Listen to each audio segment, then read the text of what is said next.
François Mitterrand sur Europe numéro 1, je me suis senti en phase avec les étudiants et le gouvernement a eu raison de retirer le projet de loi sur la réforme de l'université. Après le retrait justement de ce projet de Vaquet, Jacques Chirac réduit l'allure au Parlement. Il n'y aura pas de session extraordinaire. Le code de nationalité ne sera examiné qu'au printemps, tout comme la loi de programmation militaire. Christine Villemain renvoyée devant les assises. La mère de Grégory reste néanmoins en liberté et se pourvoit en cassation. Ce mardi 9 décembre, un jour de détention supplémentaire pour les otages français du Liban, Marcel Fontaine, Marcel Carton, Jean-Paul Kaufmann, Aurel Cornéa et Jean-Louis Normandin, nos amis d'Antenne 2, n'ont toujours pas été libérés.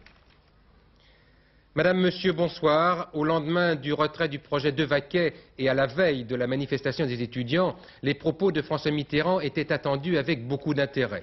Le chef de l'État, qui était ce soir l'invité de Jean-Pierre Elkabbach sur Europe numéro 1, 2 heures pour évoquer les grands problèmes, les grandes questions du moment, à commencer bien sûr par le dossier universitaire et la contestation qui lui a fait pendant. Monsieur Les Mitterrand. étudiants et les lycéens savaient bien que j'étais sur la même longueur d'onde. Oui, mais aussi, la longueur d'onde, c'était aussi des étudiants remarquablement maîtres d'eux-mêmes, d'une grande sagesse, d'un esprit indiscutablement pacifique et respectueux de la démocratie. Et à partir de là, oui, je me sentais bien, c'est le mot que j'ai employé à Auxerre, en phase avec eux. Mais je ne pouvais pas et je ne voulais pas aller au-delà. Ça devient clair, il n'y a pas eu de violence des jeunes. À quel moment? Je dirais même que les jeunes ont fait preuve d'une étonnante maturité. Ça leur était difficile, vous savez, dès que l'on est 10 000, 50 000, 100 000, mais les policiers blessés, 500 000... Mais les policiers blessés aussi. Non, vous savez bien que, enfin, à ma connaissance, bien entendu, il peut y avoir des actes individuels tout à fait répréhensibles.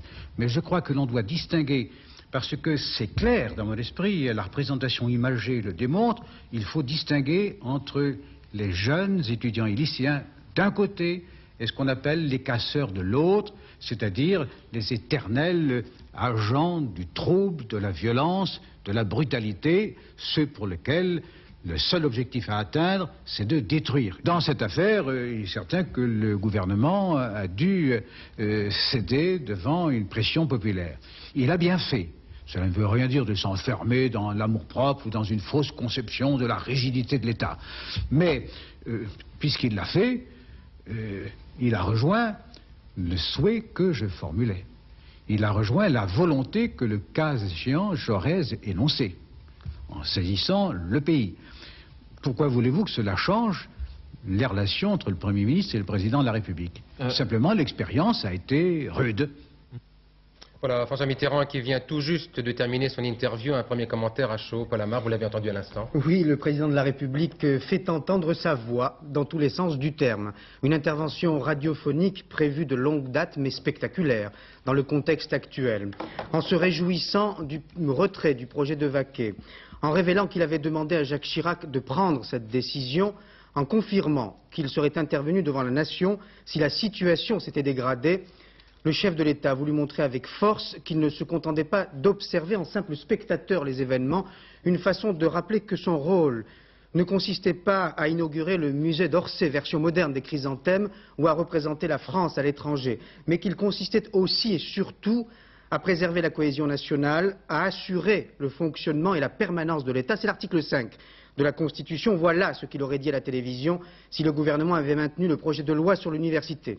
Ce scénario du recours ne s'est pas produit, le texte ayant été retiré, mais la mise au point de François Mitterrand, autrement dit le rappel de son pouvoir constitutionnel, ressemble fort à une mise en garde.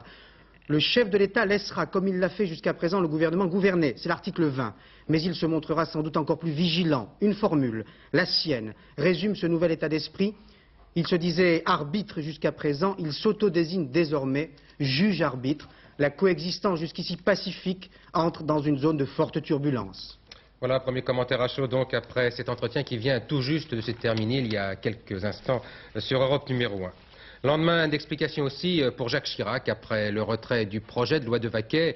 M. Chirac qui joue la carte de l'apaisement, voire de la pause, sur la scène politique en annonçant qu'il n'y aurait pas de session extraordinaire du Parlement, ce qui veut dire entre autres que la loi de programmation militaire et le code de nationalité seront discutés plus tard. Le Premier ministre l'a annoncé au terme d'une journée marathon consacrée à discuter avec toutes les composantes de sa majorité. Le film de cette journée, Jean-Louis Le Senne, Daniel Brême et Pascal Guillet. Jacques Chirac a l'habitude de dire que la répétition est le b.a.-ba de la pédagogie. Eh bien, aujourd'hui, le Premier ministre a été servi. Il lui a fallu expliquer sa décision devant le bureau du groupe RPR à l'Assemblée d'abord, tâche délicate qui lui a pris du temps, et fait rare, le chef du gouvernement est arrivé en retard à Matignon, où l'attendaient déjà Alain Poher et les présidents des 4 groupes de la majorité du Sénat. Là, il explique encore et convainc. Dans les circonstances actuelles, la majorité du Sénat a été heureuse de manifester son soutien et sa solidarité au gouvernement. À l'heure du déjeuner, on repasse le plat. Le Premier ministre explique à nouveau, cette fois devant le comité de liaison de la majorité, réuni au grand complet à l'hôtel Matignon. De Le Canuet à Toubon, de Mesmer à Mengri, de Léotard à Rossineau, ils sont venus, ils sont tous là. Au début de l'après-midi, c'est reparti à l'Assemblée nationale, devant les députés des groupes RPR et UDF, rassemblés exceptionnellement pour la circonstance. Jacques Chirac s'explique pour la énième fois, on freine le rythme des réformes. Nous nous donnons le temps de la réflexion, nous faisons des auditions, nous écoutons, nous rédigerons mieux, ce que nous n'avons peut-être pas su faire sur le projet de Vaquet, et ainsi nous serons peut-être à même de mieux faire et de mieux expliquer ce qui constitue l'élément de notre plateforme UDF-RPR. Il n'y a là rien d'extraordinaire, il n'y a pas pause, il y a recherche d'un meilleur dialogue et d'une meilleure compréhension avec les Françaises et les Français, et en particulier les jeunes. Il vient d'avoir un accident de parcours qu'il ne faut pas nier, et que d'ailleurs Jacques Chirac, le Premier ministre, reconnaît lui-même. Après cet accident de parcours, le bon sens, c'est de s'arrêter, de constater les dégâts, de s'efforcer de les réparer, avant de partir pour une nouvelle étape.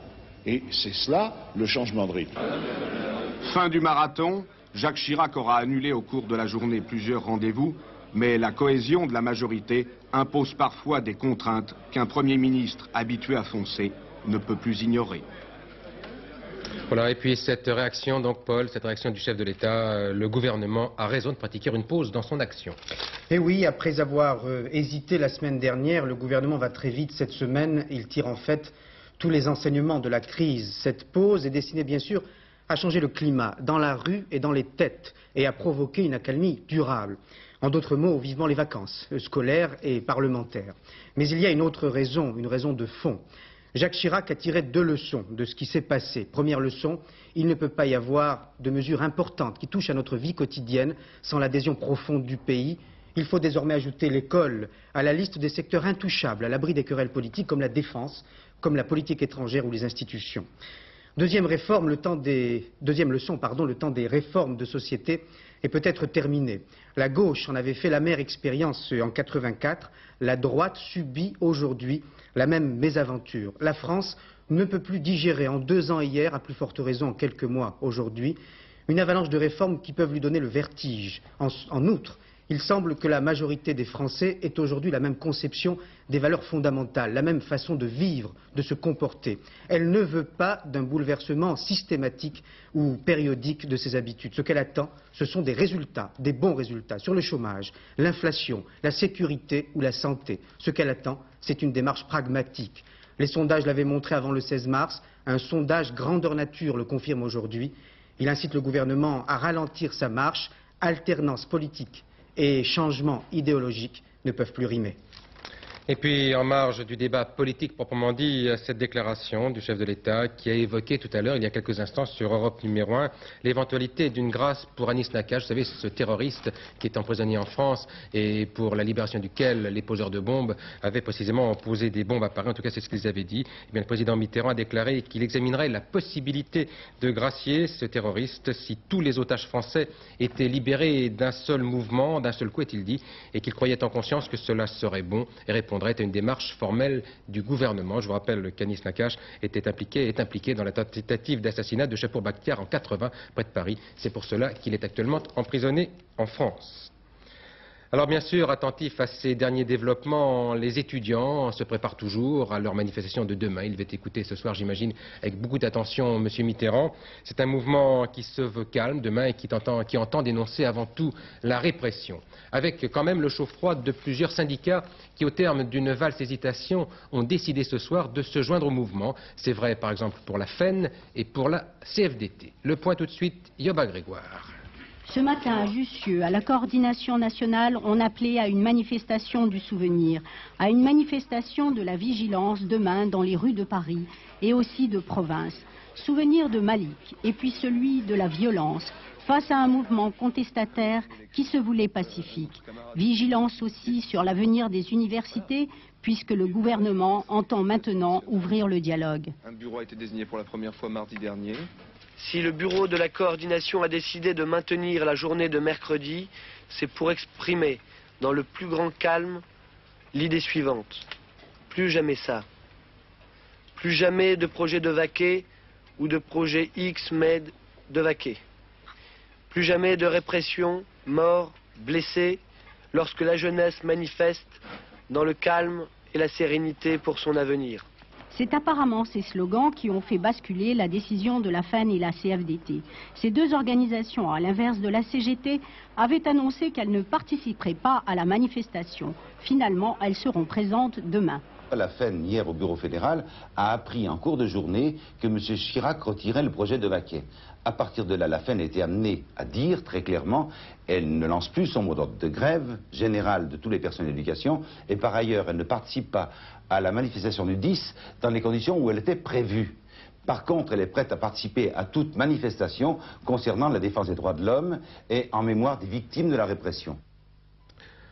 FO, CGC, CFTC, c'est clair, ils n'iront pas. En revanche, FEN, CFDT, il y a du revirement dans l'air en quelque sorte. Oui, pour certains, c'est un virage à 180 degrés et ça s'explique. D'abord par le mot d'ordre de la manifestation de demain, le plus jamais ça, jugé aujourd'hui très rassembleur.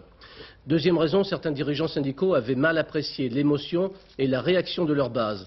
C'est le cas à la CFDT. Hier, Edmond Maire disait « pas de raison de manifester ». Une partie de son organisation, et pas seulement les contestataires habituels, décidait le contraire. Aujourd'hui, Edmond Maire a mesuré le fossé qui risquait d'apparaître. Une délégation de sa confédération, peut-être dirigée par lui, défilera demain. Troisième raison à ce revirement, les syndicats qui ont changé d'avis se sont rendus compte qu'ils laissaient une place trop belle à la seule CGT, même si les banderoles seront absentes du cortège. Tout cela fait un peu désordre, mais ce n'est pas en ce moment le monopole des syndicats. Et puis, toujours la polémique sur les circonstances des affrontements ces derniers jours dans les rues de Paris. Les familles des étudiants blessés, ou au moins des 4 jeunes le plus grièvement touchés, se sont regroupées aujourd'hui en comité de solidarité pour tenter de connaître, sinon les responsabilités, du moins les circonstances précises des heurts survenus au soir des manifestations. Ils ont notamment lancé un appel à témoins. Et puis, Maître Kiejman, l'avocat de la famille du jeune Malik, mort dans la nuit de vendredi à la suite d'un violent matraquage, Maître Kiejman conteste la version officielle sur les conditions de la mort du jeune homme après avoir eu communication du dossier. Nous avons pu voir dans ce dossier une déclaration du médecin régulateur du SAMU dont je vous lis les quelques lignes. Parlant de Malik, le médecin régulateur dit ceci. Au moment des faits, cette personne n'est pas victime d'un malaise cardiaque, mais a dû recevoir un coup derrière la tête. Je considère cette personne comme cliniquement décédée. Il serait cependant préférable de ne pas communiquer cette information à la foule. Je propose d'emmener cette personne à l'hôpital Cochin en réanimation aux urgences chirurgie afin d'éviter tout incident. Or, je déplore que cette information n'ait pas fait partie du communiqué se voulant objectif du procureur de la République samedi. Précision justement du procureur de la République de Paris, Michel Géol, qui indique que le décès du jeune homme, donc du jeune Malik, est dû dans un contexte traumatique à la décompensation cardiaque, ce sont les termes employés, et que les seules lésions de violence observées n'expliquent pas à elles seules le décès.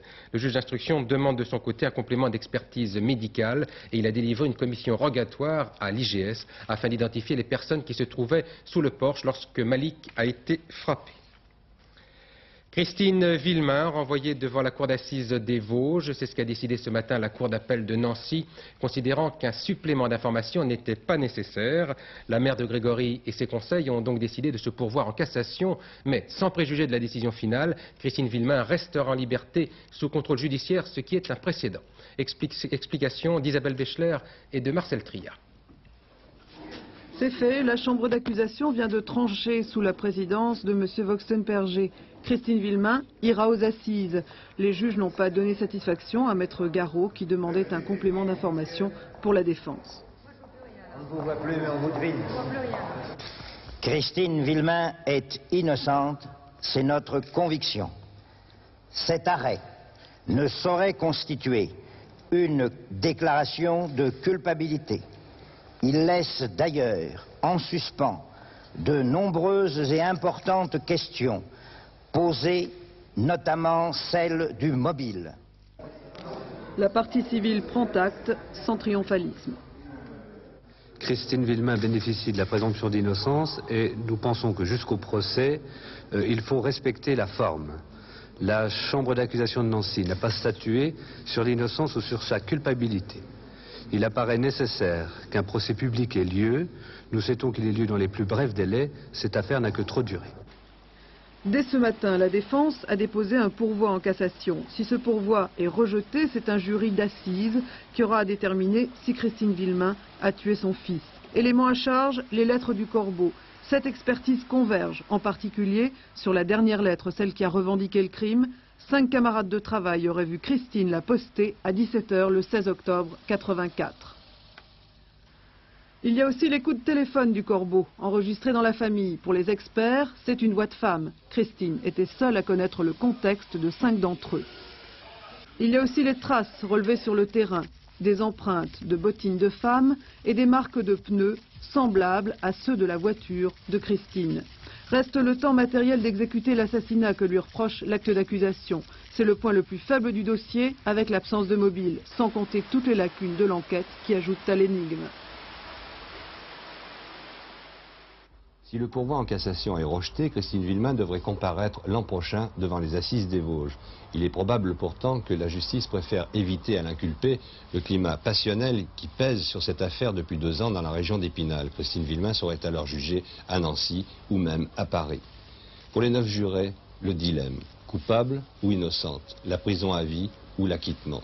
Pour se prononcer, un dossier dont les enquêteurs et les magistrats professionnels n'ont pas été capables d'extirper le doute.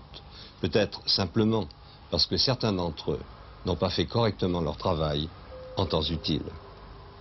La rumeur se précise et sans être officielle, on tient pour à peu près acquis ce soir la nomination de Raymond Lévy à la tête de la régie Renault. Le successeur de Georges Besse devrait être officiellement nommé dans les jours qui viennent. Un accord devant être auparavant trouvé avec le groupe sidérurgique belge que préside actuellement M. Lévy. Alors sur la personnalité du probable futur président de Renault et sur la situation de l'entreprise dont il doit prendre la charge, voici le commentaire de Nicolas Jacobs.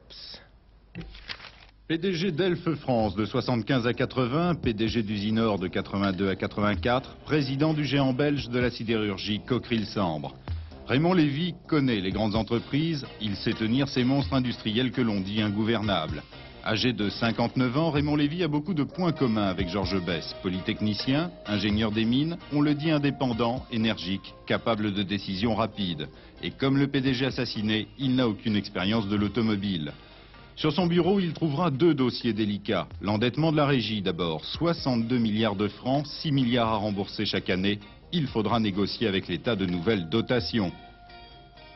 L'emploi ensuite, en 2 ans, près d'1 poste sur 4 a été supprimé. La productivité a fait un bond de 30%, mais le dégraissage n'est pas fini. 6000 suppressions supplémentaires prévues pour 87.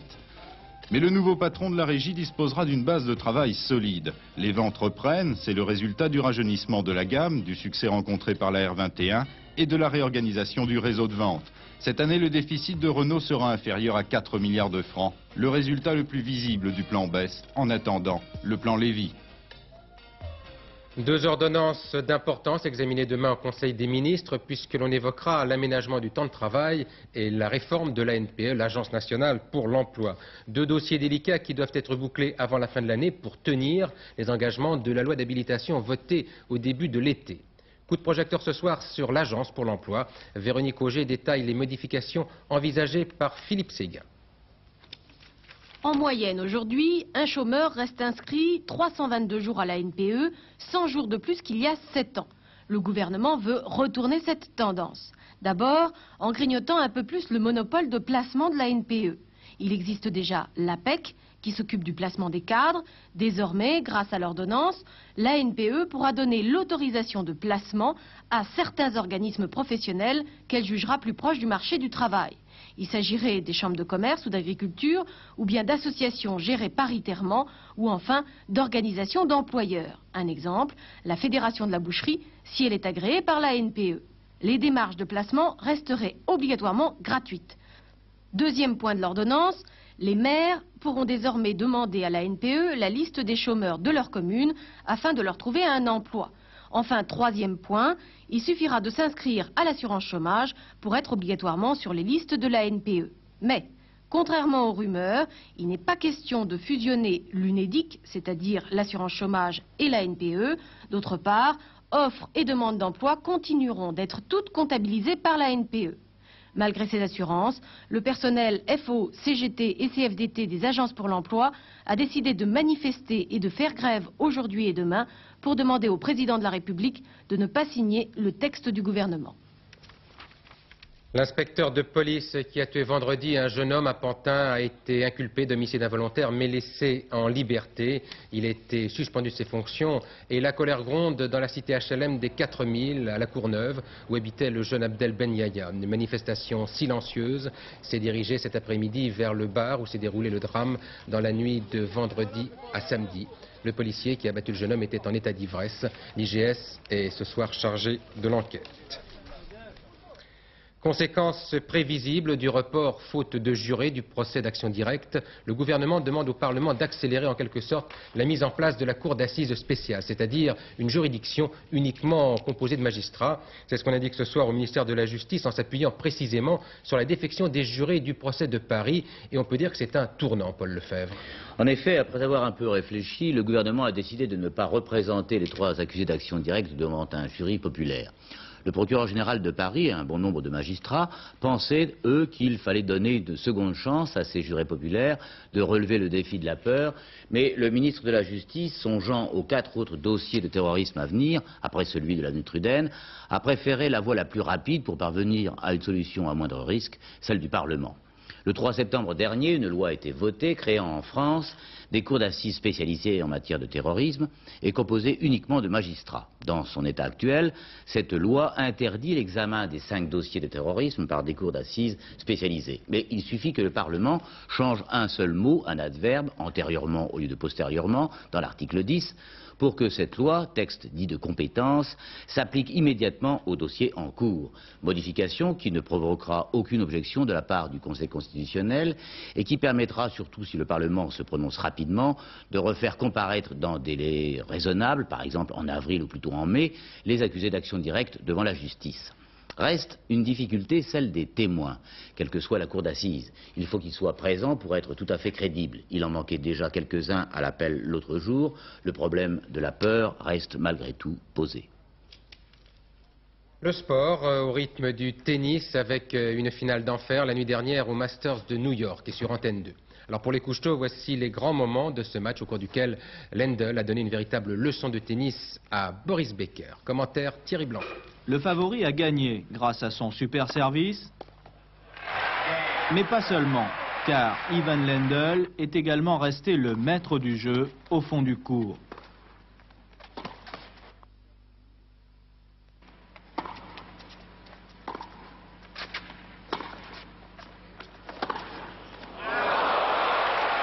Intouchable aussi sur les retours de service.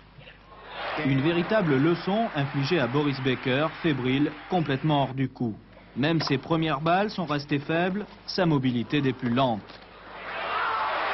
C'est la deuxième fois consécutive qu'Ivan Lendl s'impose au Masters, en 3-7, devant Boris Becker. C'est surtout son 4e succès dans cette compétition. Il aura fallu 2 heures et 20 minutes à Lendl pour empocher les 210 000 $ de la victoire, plus 800 000 pour sa première place au Grand Prix. De quoi attendre le tournoi de Melbourne serein, ce sera dans un mois sur gazon, la surface préférée de Boris Becker. La SNCF change d'image, la voici une et indivisible sur le front de la communication avec une vaste campagne qui vise à rénover l'image de la société nationale. Vous verrez les premiers spots la semaine prochaine à la télévision, mais en avant-première, Gaël Monlahuc vous dit tout dès ce soir sur ce coup publicitaire. Bonjour monsieur, alors voilà, je voudrais partir dans le nord après 22h15, retrouver ma femme qui elle vient de l'est, et bien sûr mes enfants qui eux viennent du sud et ne sont pas accompagnés. C'est pas possible. C'est possible. Ah bon, je vais réfléchir. Une caméra, des comédiens, c'est du cinéma. Pour les besoins de la cause, la nouvelle campagne de pub de la SNCF. Un tournage d'une semaine, des moyens importants, un réalisateur connu, Jean Becker, pour cette série d'envergure. 7 spots différents qui déclinent tous la même chose. Avec la SNCF, c'est possible. Hé, on y va. C'est fou. Sans supplément. Non, c'est pas possible. Ça. Mais si, c'est possible. Moi, ce que je voudrais, c'est que le train arrive directement dans mon usine. Bien sûr, c'est pas possible. Mais si, c'est possible. Daniel Robert, publicitaire, auteur du célèbre Bonjour les dégâts, avec C'est possible, espère obtenir le même succès public. Les voyageurs, les marchandises, les régions, il y a une invention, une modernité dans tous les produits que la SNCF propose, simplement les gens ne le savent pas. Et on a un problème de communication extrêmement simple. Dès qu'on entend SNCF, on dort. Comment faire pour mettre dans la tête des gens la réalité de la SNCF? Eh bien, il faut réveiller le public.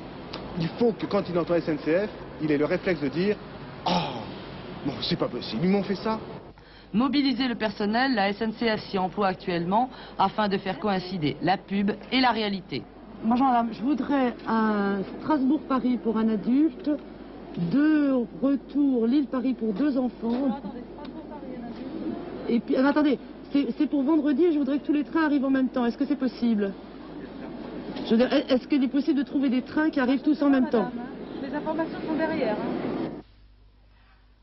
Voilà, du soleil demain sur toute la France, c'est pas possible. Hein, absolument, paradoxalement, plus nous approchons des fêtes et plus l'hiver semble reculer. Demain, une magnifique journée avec un soleil au zénith. On regarde tout de suite la carte du temps prévue pour demain. Elle est relativement simple. Du soleil partout avec quelques brumes le matin sur l'Aquitaine et le Massif central. Et puis des nuages et quelques chutes de pluie encore sur le sud des Alpes, sur la Côte d'Azur et puis sur la Corse. Partout ailleurs, c'est du beau temps avec des températures qui sont stationnaires, c'est-à-dire des températures qui s'échelonneront de 8 à 11 degrés sur la moitié nord, 8 degrés à Paris et de 9-10 degrés dans le centre jusqu'à 13-14 degrés sur la moitié sud, 14 degrés en Corse, 14 degrés à Biarritz, 14 degrés près de la Méditerranée. On termine avec notre agenda puisque nous sommes pressés. Demain sera le mercredi 10 décembre, le soleil se lèvera à 8h34, se couchera à 16h52, une minute de soleil en moins et ce sera la Saint-Romaric.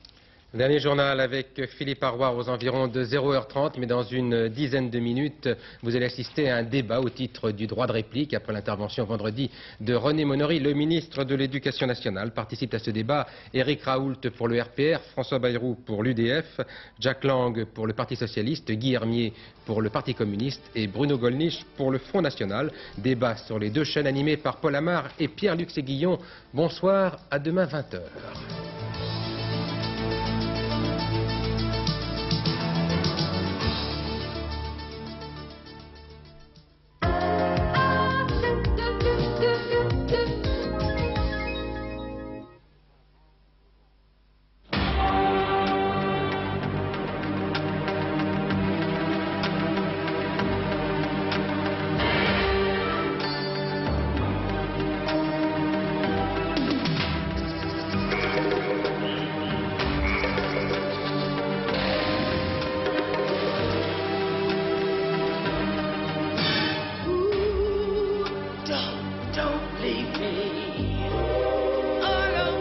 Vivez en Waterman.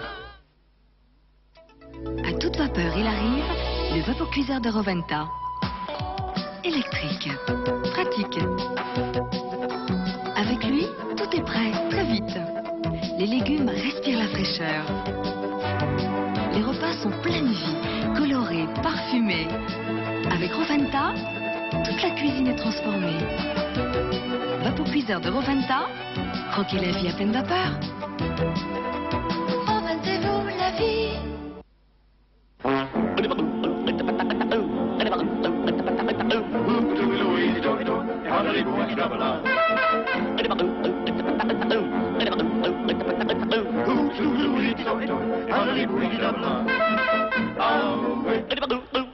De 6 mois à 5 ans, Kiddy Craft de Nathan.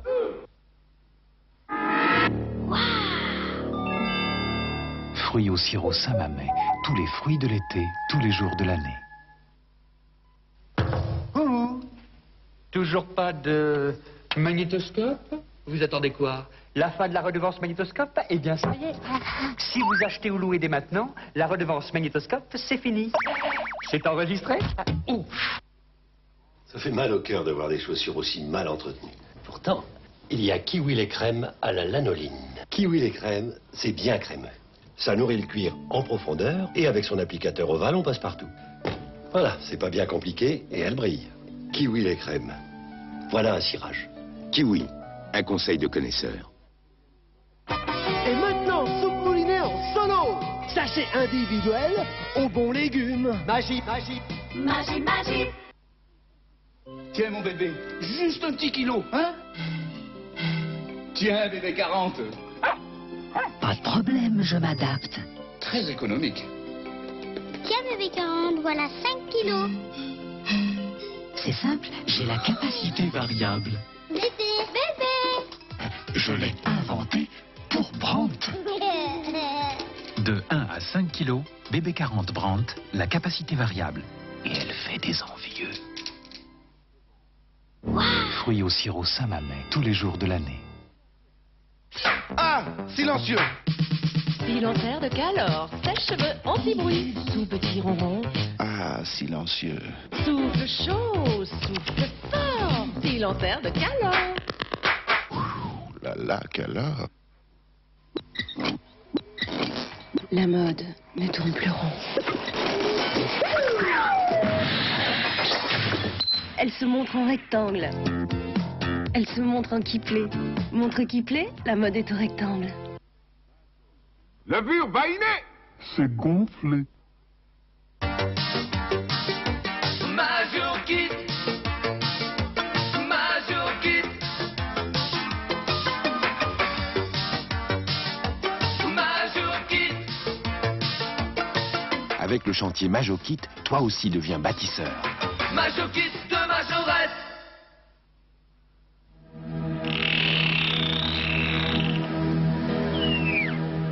Demain, les hommes communiqueront avec les poissons. EGT sera là.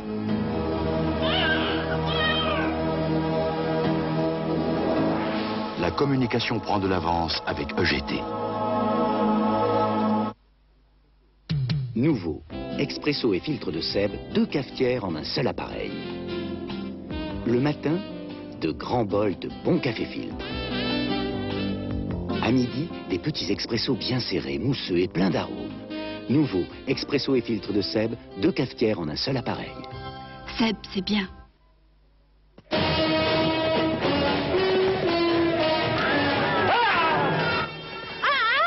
Hein?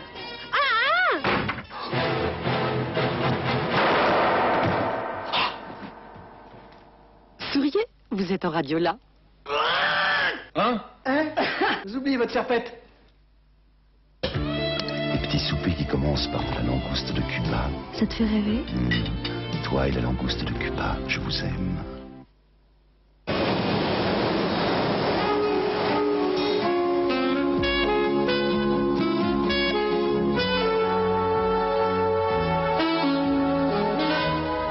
Création, le parfum de Ted Lapidus. Mon chéri, un assortiment de délicieuses spécialités. Un regard, c'est déjà le plaisir. Mon chéri, le savoir-plaire.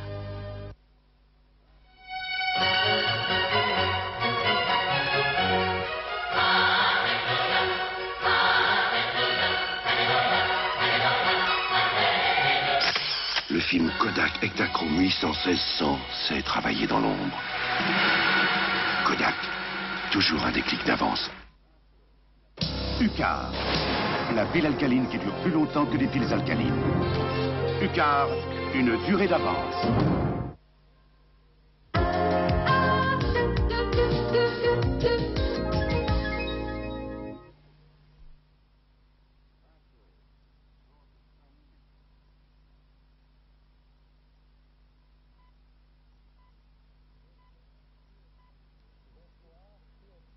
Bonsoir, TF1 et Antenne 2 vous offrent ce soir le même programme.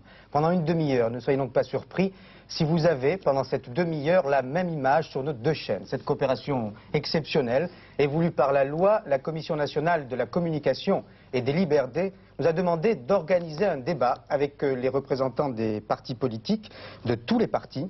C'est un droit de réplique à la déclaration gouvernementale faite par René Monory, le ministre de l'Éducation, à 20h. Vendredi dernier sur les deux chaînes. C'est donc une figure imposée, mais qui présente ce soir un intérêt évident. Ce débat nous permettra en effet de tirer les enseignements de tous les événements qui se sont succédés, qui se sont bousculés en une semaine, la colère des étudiants, les affrontements dans la rue, le retrait du texte de loi sur l'université, la pause dans la discussion parlementaire et enfin, tout à l'heure, l'intervention du président de la République sur Europe 1. Pierre-Luc ? Alors, autour de cette table, 5 représentants des 5 groupes parlementaires. Alors, à ma droite, Bruno Gollnisch, qui est député du Front National du Rhône. Éric Raoult, député RPR de Seine-Saint-Denis.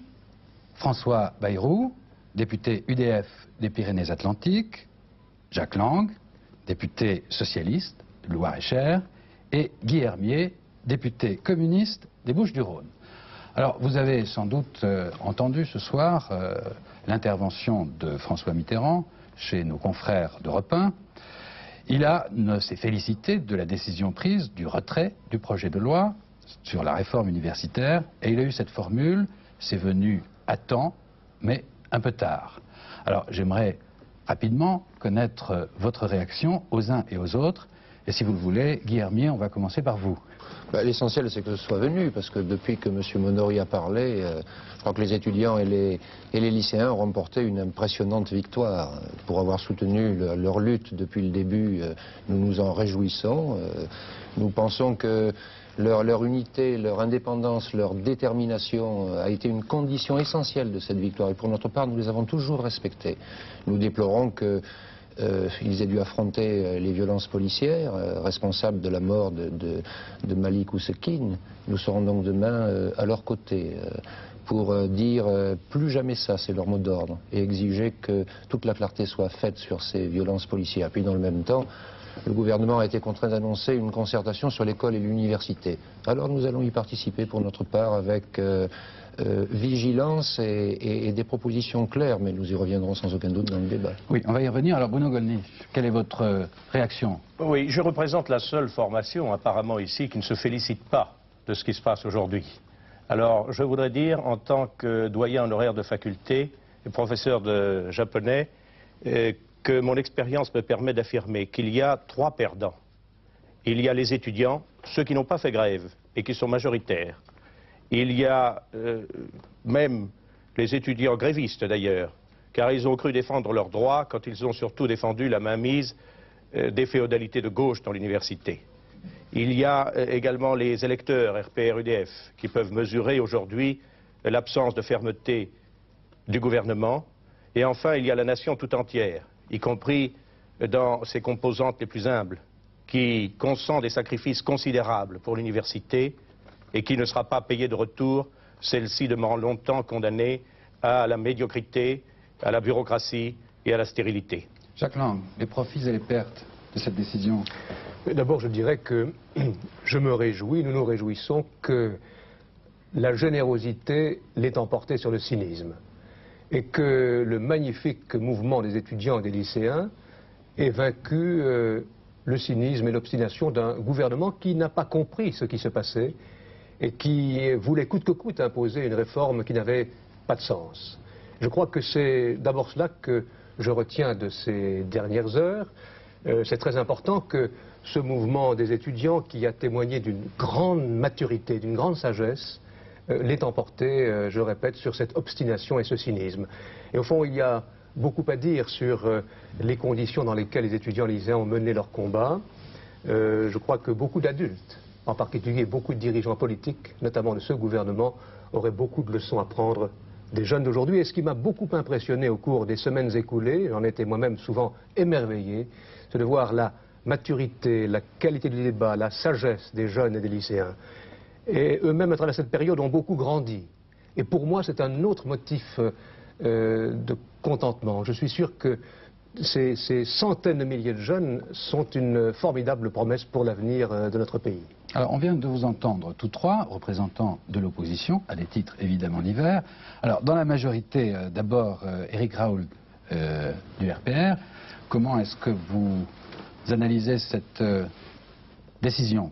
Demain, les étudiants et les lycéens et beaucoup d'autres gens manifesteront sur le thème de plus jamais ça. Je suis assez d'accord. Plus jamais ça aussi au niveau de l'incompréhension, au niveau de la désinformation, au niveau des mensonges qui ont été dites sur une réforme qui n'était pas un hydre tentaculaire porté contre les étudiants, mais une volonté de faire bouger l'université vers l'emploi. Il y a eu des événements très graves, le gouvernement les a analysés à sa juste mesure, et je crois qu'il faut reconnaître que nous avons, nous, tout de suite, au bout de 15 jours et non pas au bout d'un an, comme sous les événements pour l'école libre, eh bien, choisi la sagesse, le dialogue, le retour à la raison et non pas à la passion, le retour à la passerelle entre les jeunes et le pouvoir politique. C'est une bonne chose que la décision du Premier ministre, et je suis persuadé que les jeunes qui l'ont apprise eh bien, ont compris qu'aujourd'hui il fallait retourner travailler, il fallait retourner étudier et qu'il fallait lever ce malentendu. C'est tout. François Bayrou, est-ce que cette décision a été prise à temps ou trop tard, comme on a semblé le croire dans le sentiment de certains de vos amis de l'UDF? Cette décision a été prise à temps, elle aurait pu évidemment être prise plus tôt, mais il faut avoir l'humilité de reconnaître que c'est un mouvement que personne n'avait vu venir et qu'il est très difficile dans ces cas-là de le gérer. Deux sentiments simplement là-dessus.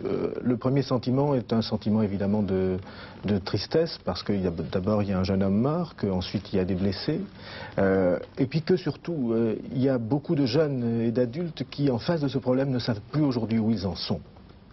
Et mon souhait, c'est que tout cela désormais serve à quelque chose. Je veux dire, serve d'abord à lever le malentendu qui s'est glissé entre la jeunesse et, je dirais pas le gouvernement, je dirais l'ensemble de la classe politique, et on y reviendra j'imagine tout à l'heure. Et puis que ça serve surtout à résoudre les problèmes, parce qu'une fois les manifestations finies, eh bien les problèmes demeurent. Et les problèmes, je voudrais les rappeler en un mot. Il y a un jeune sur 4 de moins de 25 ans au chômage en France. Dans le même temps, en Allemagne, aux États-Unis, il y en a moins de 1 sur 10. Et c'est cela qui nous intéresse le plus. C'est la première fois que nous organisons un tel débat, donc il faudrait peut-être éviter la série de monologues et débattre vraiment. François Mitterrand est intervenu tout à l'heure sur Europe 1, il a rappelé avec force son pouvoir constitutionnel. Il serait sans doute intervenu si la situation s'était dégradée. Est-ce que ces événements mettent en péril la coexistence, parce qu'on sent une forte tension peut-être entre les deux principaux acteurs, le président et le Premier ministre? Si vous permettez, il ne faudrait pas réécrire l'histoire. Et je crois que c'est important que nous ayons en mémoire ce qui s'est passé. Nous sommes heureux, en tout cas je suis heureux que finalement le gouvernement ait reculé, ait accepté cette défaite face à des jeunes qui depuis un mois réclamaient ce retrait d'un texte absurde. Mais tout de même, je me souviens, c'était jeudi dernier, quelques heures avant la déclaration de M. Monory à laquelle nous sommes supposés répondre ce soir, c'est assez surréaliste. Ils étaient près d'1 million, heureux, chantaient. Le gouvernement leur avait dit venez très nombreux, ainsi nous saurons si vous représentez la masse des jeunes et lycéens. Monsieur Lang, j'ai posé une question. 1 million. J'ai posé une question. Excusez-moi, je termine. Et pour toute réponse, on tire sur eux en plein visage. Et puis ce jeune Malik, qui est mort, sans que, et ça je ne comprends pas, qu'un gouvernement qui aurait un peu de cœur, sans que la famille ait reçu un seul mot, un seul message d'amitié. Comment comprendre que finalement un gouvernement adulte d'un pays civilisé ait eu autant d'insensibilité, ait eu autant d'indifférence ou parfois de mépris. Et je crois que contrairement à ce que vous dites, je crois que le fossé est creusé pour longtemps entre la jeunesse et le gouvernement. Monsieur Raoult, Sur la question posée, peut-être. Oui, non, mais monsieur Raoult va répondre et on reposera la question. Les étudiants ont manifesté. Ils ont été reçus à l'Assemblée nationale sur le slogan de vaquer au piquet. Et c'était la première manifestation. Lors de cette première manifestation, d'ailleurs, des élus socialistes, des élus d'autres formations politiques ont voulu aller dialoguer. Ils ont été rejetés, quelle que soit leur tendance.